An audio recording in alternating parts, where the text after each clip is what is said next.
SmackDown, ladies and gentlemen. My name is Kevin Jackwoods. This is the Kaged Review, and this is a review for WWE SmackDown for August 13th, 2019. So I am literally on time with this one. Holy shit. After catching up for literally over 2 months worth of wrestling, I think it was like 3 or 4 pay-per-views, Raw and SmackDown, every single week. I've had a lot of recording to do. So, ladies and gentlemen, with this, you start out with Kevin Owens. He's got a promo about how he was so glad about beating Shane McMahon and talking about the King of the Ring that's going to start next week, which I really like. I'm glad they're bringing back the King of the Ring. But then Shane McMahon interrupts, and I thought the match between Kevin Owens and Shane McMahon was just going to do away with Shane McMahon. I thought they were trying to phase him out, but apparently not. So I was really disappointed to see Shane McMahon, and it's not a disrespect to him. I really like Shane McMahon, but the character is stale. Everything here is worn thin. It is way past due for him to sit on the back burner and let somebody else have the spotlight, frankly. It was just ridiculous. So the long and short of this is Shane McMahon is going to fine Kevin Owens $100,000 for putting his hands on Elias as an official. And he has a match later tonight with the opponent to be determined. So they cut to commercial, come back. Kevin Owens is in Shane McMahon's office. He's trying to reason with Shane McMahon because that's a lot of money. Eventually he says, make it $105,000, and he grabs a stool and throws it through a TV. First match of the night is Charlotte Flair versus Ember Moon. It was a decent match. Doesn't really have any stakes to it. I don't know where they're going to go with anything. Charlotte does go over Ember Moon. Charlotte, she's definitely, I think, one of the leaders of the women's revolution. Deservedly so. She is an amazing talent. Sometimes they do go to the well once too often with her, but whatever. I'm not going to complain. And you get Daniel Bryan and Rowan. They have a promo, and really it's just Daniel Bryan. And he's saying that they had nothing to do with whatever happened with Roman Reigns. Backstage, Shane O'Mac is talking to somebody. Samoa Joe comes up, and Samoa Joe's like, Kevin Owens is playing the big dog and this and that, and I'm the only big dog, basically, is what he's saying. So he wants the match with Kevin Owens. So that's what it turns into. Aleister Black has another promo. I kind of feel like at this point, these promos need to just die down. He's had the match with Sami Zayn. He's had the match with Cesaro twice. He should be back in there. So now he's still asking somebody to challenge him to a fight. I don't know. I love Aleister Black, dude. Absolutely love him. I don't feel like this is the way to go with him or his character. My opinion. Then you get Roman Reigns versus Buddy Murphy, which I thought was a very, very good match. Buddy Murphy really sold it. Honestly, Buddy Murphy was really good in this match. He made Roman Reigns look like $1 million, to be very honest. And Roman Reigns, he can have an entertaining match. Sometimes they fall a little bit flat just because you see the same thing over and over again. He's got, the moves that you see all the time, and sometimes that wears thin.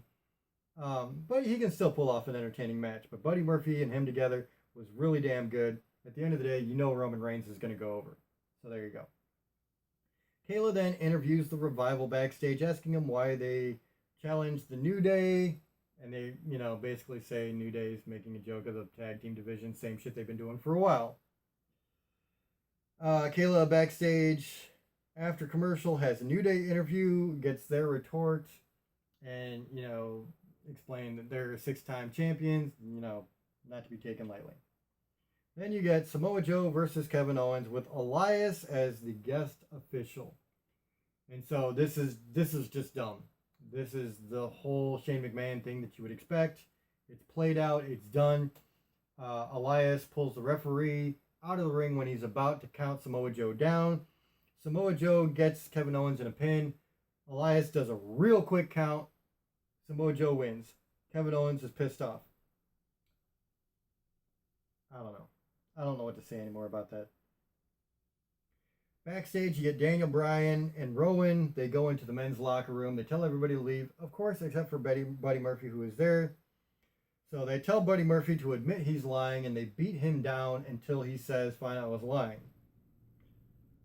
Then you get the New Day versus the Revival, except that really doesn't happen. Randy Orton comes out and he's like, why don't we, make this a triple threat since Kofi Kingston's out here? Says Kofi Kingston tried to dodge him at SummerSlam. So it turns into New Day versus the Revival and Randy Orton. Decent match. The Revival and Randy Orton win. After the match, you get a brawl between all 6 of those guys, and it basically winds up, the end of the story is RKO on Kofi Kingston. So clearly that story's not done. And then you end the night backstage with Roman Reigns, Daniel Bryan, and Rowan. They're in the men's locker room. They're all face to face. Daniel Bryan ends by saying, I know who is trying to hurt you. And we're going to reveal that next week. Why next week? So you can tune in, of course.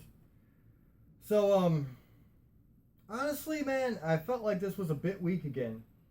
SmackDown has definitely gone from the A show to not even close. I like Charlotte Flair, Ember Moon a little bit. I really liked Roman Reigns, Buddy Murphy. Everything else I felt like was just kind of tainted. And part of it, I'll be honest, is Shane McMahon was all over this show again. And I thought that this match with Kevin Owens was going to get him the fuck out of here, but clearly that's not the case. And he's literally all over this program. And it was dull as hell. I'm sorry, it's played out and it's over. For me personally, as a fan, I've lost interest in that completely. So for that reason, I'm going to give this a very weak rating. I'm going to give it 3 out of 10. And the only reason I'm giving it that is really Roman Reigns and Buddy Murphy. If it wasn't for them, it'd probably be even lower still. I was not a fan of SmackDown this week. I feel like they need to just end that fucking storyline with Shane McMahon. Get rid of him. He's not a great TV personality. He doesn't have the charisma his dad has. No disrespect. It's just a fact. And it's got to go. So that's where I'm at, man. 3 out of 10. Let me know what you guys think in the comments below. If you agree or if you enjoyed this, hit the like button, subscribe, and share. My name is Kevin Jackowitz. Kaged Nation, out.